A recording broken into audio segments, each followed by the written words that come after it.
Olá, meus amores, tudo bem? Sejam bem-vindos. Galera, nossa aula de educação financeira. A gente vai lá para a página 51. Nós vamos falar agora sobre as 7 maravilhas do mundo moderno que nós conhecemos nos dias atuais, belezinha? Vamos lá, vou conversar um pouquinho com vocês sobre isso. Bom, gente, como vocês sabem, a gente falou um pouquinho na aula passada sobre as 7 maravilhas do mundo antigo, né? Todos nós já ouvimos falar sobre as 7 maravilhas do mundo, mas poucos sabem que elas se dividem, né, entre as 7 maravilhas do mundo antigo e as do mundo moderno, que é que a gente vai conversar agora. Gente, como eu já falei na última aula, essas 7 maravilhas, elas tratam-se de monumentos feitos pelo homem que se destacam por sua grandiosidade, beleza, entre outros, né? Deixa eu contar para vocês. Até 2007, a lista das 7 maravilhas era do mundo antigo. Era essas que a gente estudou na última aula, né? Mas em 2005, olha o que aconteceu. Uma organização lá da Suíça, denominada, olha como é o nome dela, New Open World Corporation, idealizou uma revisão. Eles resolveram, assim, vamos arrumar isso daí, né? Já passou da hora da gente atualizar essa lista. Assim, a nova lista que eles colocaram na internet, né, que está disponível na internet, poderia ser visualizada e votada. Então, eles colocaram lá uma lista para as pessoas no mundo todo, pela internet, votar. Essa lista contava com 200 monumentos do mundo inteiro, de todos os países e tudo mais. Aí as pessoas começaram a votar, né? Aí de 200 caiu para 77 o número de monumentos mais votados. Aí depois, submetidos a uma nova seleção, esses 77, né? E reduzidos por um grupo de arquitetos. Aí reuniram um grupo de arquitetos que estudaram e tinham conhecimento sobre todas as características necessárias para avaliar esses monumentos. Caiu de novo essa lista, de 77 para 21 monumentos. Com base, quais eram os critérios que eles usavam como base para ir eliminando alguns? Com base na beleza, complexidade técnica, ou seja, para poder criar, né, para poder construir, valor histórico, há quanto tempo já existia, qual é a história desse monumento, e cultural, qual a importância na cultura, né, entre outros. Aí o que aconteceu? Ficou a votação online também das maiores já realizadas, contando com cerca de 100 milhões de votos, 100 milhões de pessoas, 100 milhões de votos foram feitos para ter essa votação. Então, em 7 de julho de 2007, numa cerimônia no Estádio da Luz, em Lisboa, Portugal, foram conhecidas os 7 primeiros lugares dessa lista, que são o que a gente conhece hoje, né? A lista final conta com os seguintes monumentos. Então, vamos lá, olha aqui. Cadê? O Coliseu de Roma, na Itália. Opa, cadê? Aqui, né? Chichén Itzá, no México. Machu Picchu, no Peru. O Cristo Redentor, no Brasil. Ah, Brasil aí, olha que legal. Né? A Muralha da China, na China. As ruínas de Petra, na Jordânia. Aqui. E o Taj Mahal, na Índia, tá? Eu vou falar um pouquinho sobre eles, tá?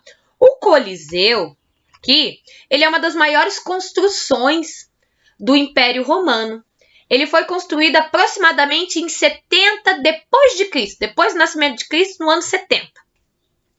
A mando do imperador Vespasiano e concluiu durante o governo de seu filho Tito. Ele foi palco de sangrentas batalhas entre gladiadores. Quem é que já assistiu o filme do Gladiador?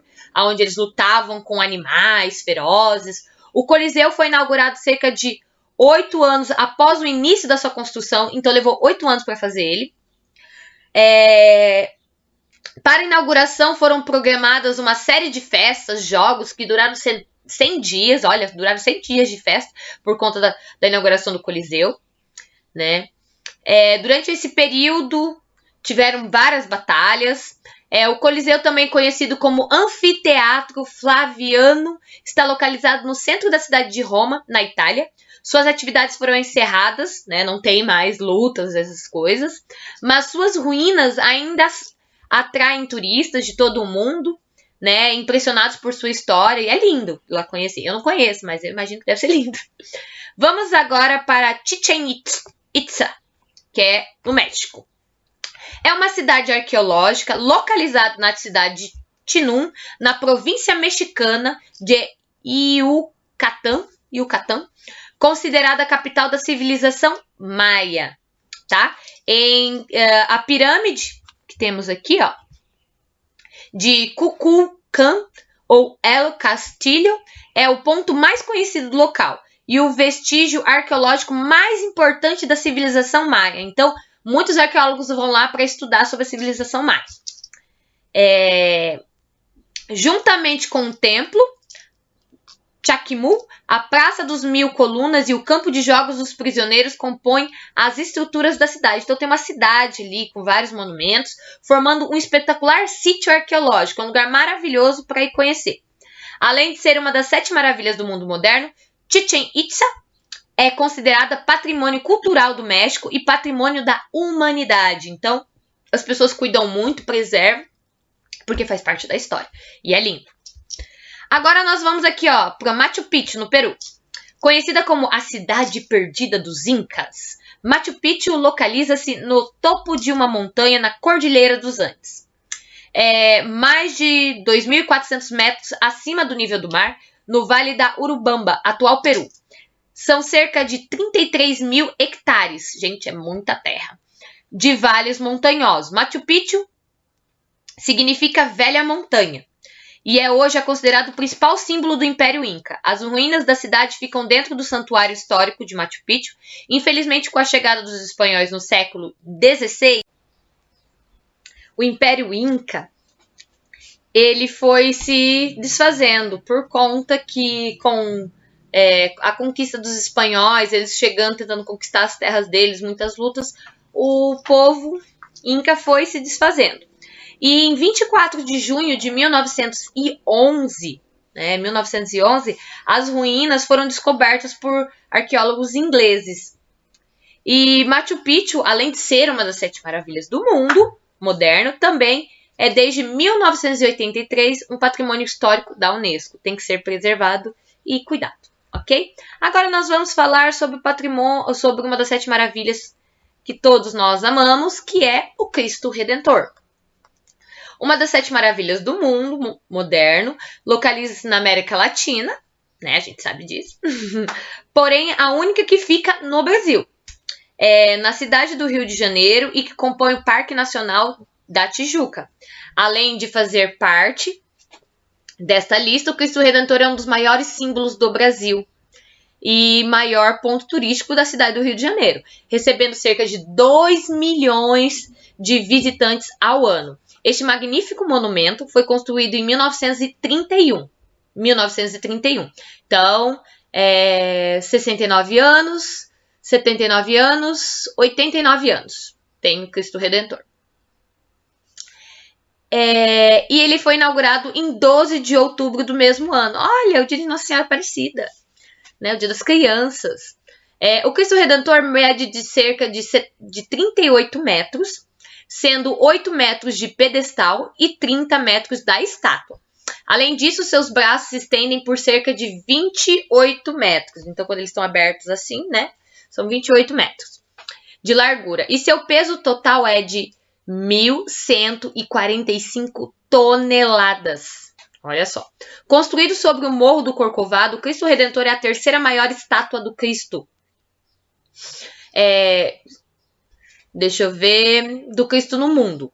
De estilo Art Deco, concebido em pedra, sabão e concreto armado, o monumento foi projetado pelo engenheiro brasileiro Heitor da Silva Costa, com a colaboração do escultor francês Paul Ladonsky e o engenheiro também francês Albert Coct.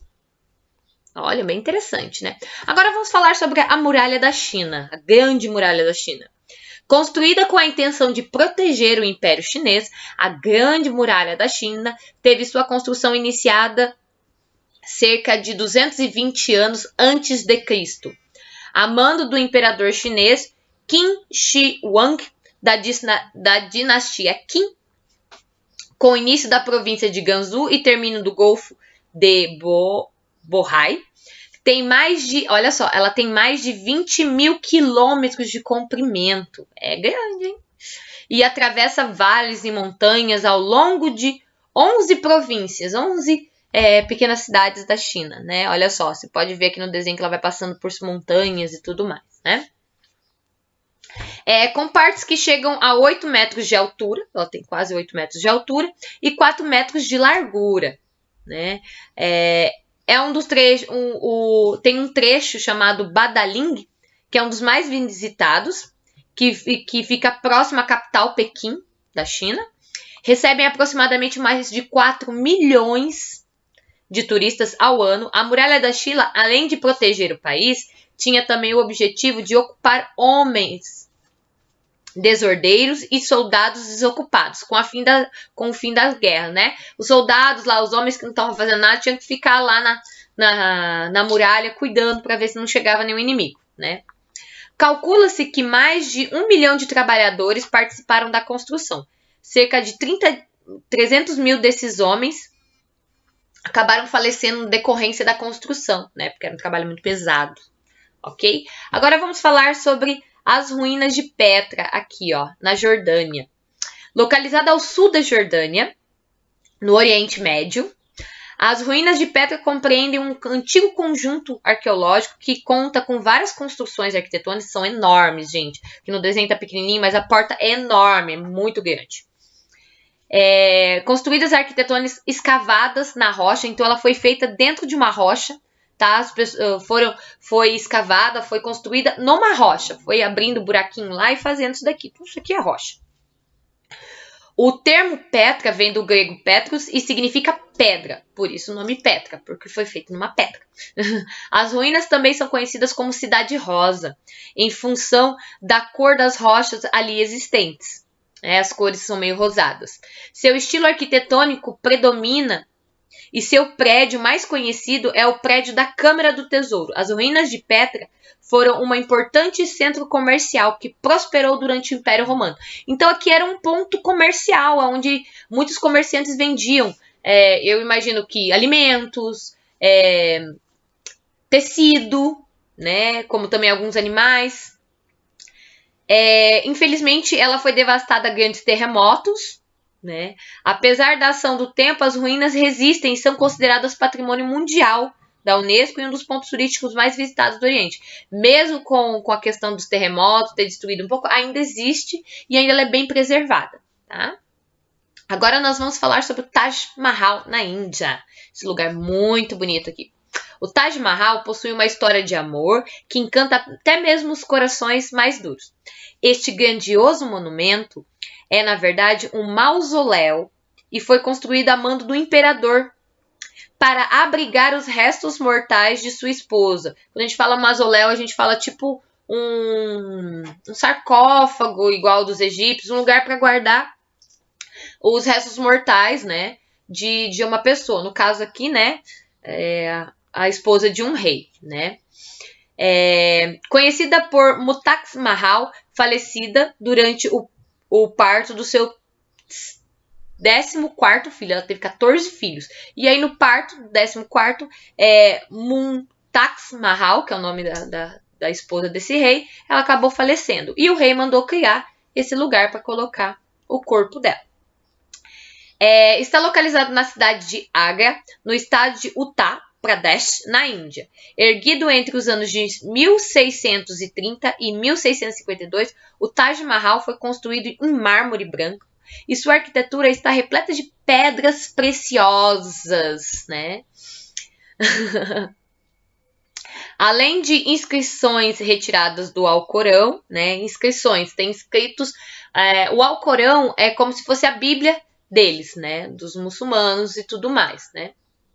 Como se fosse a Bíblia deles. E tem várias escritas tiradas do Alcorão lá, eu imagino que nas paredes. Além de ser uma das 7 maravilhas do mundo moderno, o Taj Mahal também é classificado pela Unesco como Patrimônio da Humanidade e é um dos pontos turísticos mais representativos de toda a Índia. O imperador pretendia construir outro prédio, igual ao Taj Mahal, do outro lado do rio. Desse riozinho aqui, eu imagino. E com pedras negras, mas acabou morrendo antes do início da construção. Gente, cada um tem uma história maravilhosa, não é verdade? Incrível, vocês podem pesquisar mais sobre elas, mais imagens. É muito lindo esses lugares. Agora vamos aqui para as atividades. Vamos falar um pouquinho aqui. Qual das 7 maravilhas do mundo moderno fica localizado no Brasil? Qual que é? Aqui, ó. Em que cidade esse monumento está localizado? Qual que é a cidade? Ah, gente, tá muito fácil, né? Aí, olha aqui, ó. Que tal conhecer outras curiosidades sobre essa cidade brasileira? A cidade do Rio de Janeiro foi fundada em 1º de março de 1565. Olha! Ela foi a capital do Brasil de 1763 a 1960. Depois disso foi feito Brasília, né? O Distrito Federal que se tornou a capital.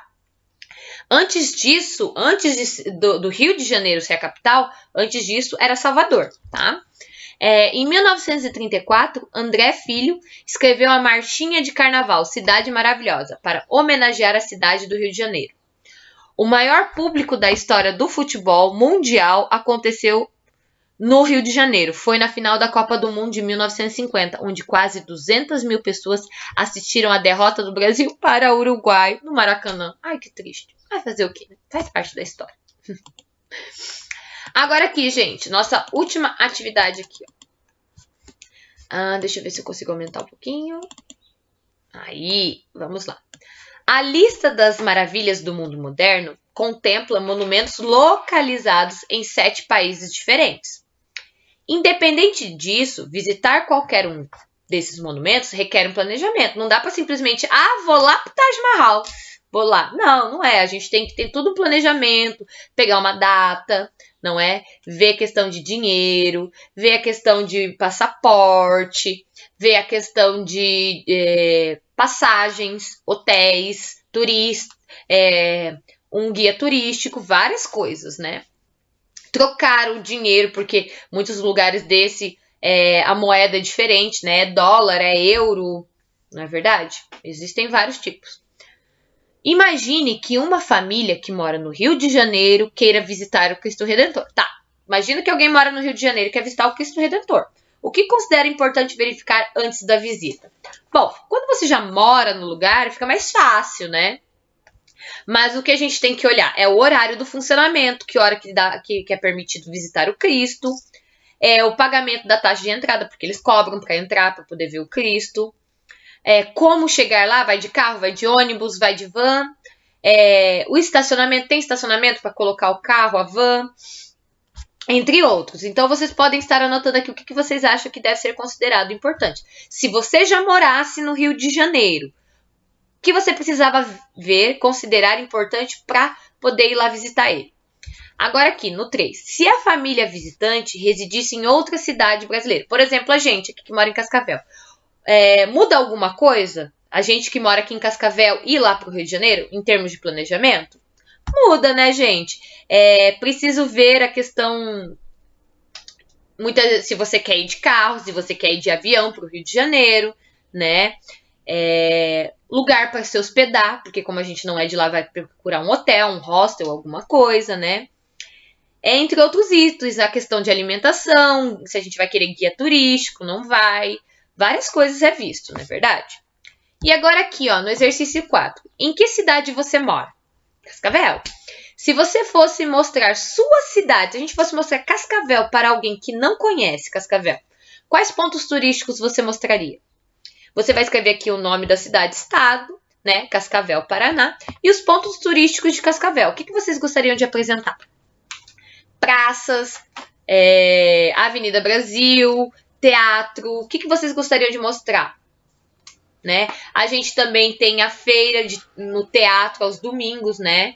Tem vários lugares que a gente pode conhecer daqui de Cascavel, não é verdade? Você vai escrever os pontos turísticos que você gostaria de apresentar para a pessoa. Pode apresentar o lago, né? A gente tem aquela igrejinha que fica no lago, tem vários pontos, né, turísticos aqui em Cascavel. E você vai desenhar o ponto turístico que você gostaria, que você mais gosta em sua cidade, tá bom? Qualquer dúvida é só me chamar. Beijo, tchau, tchau!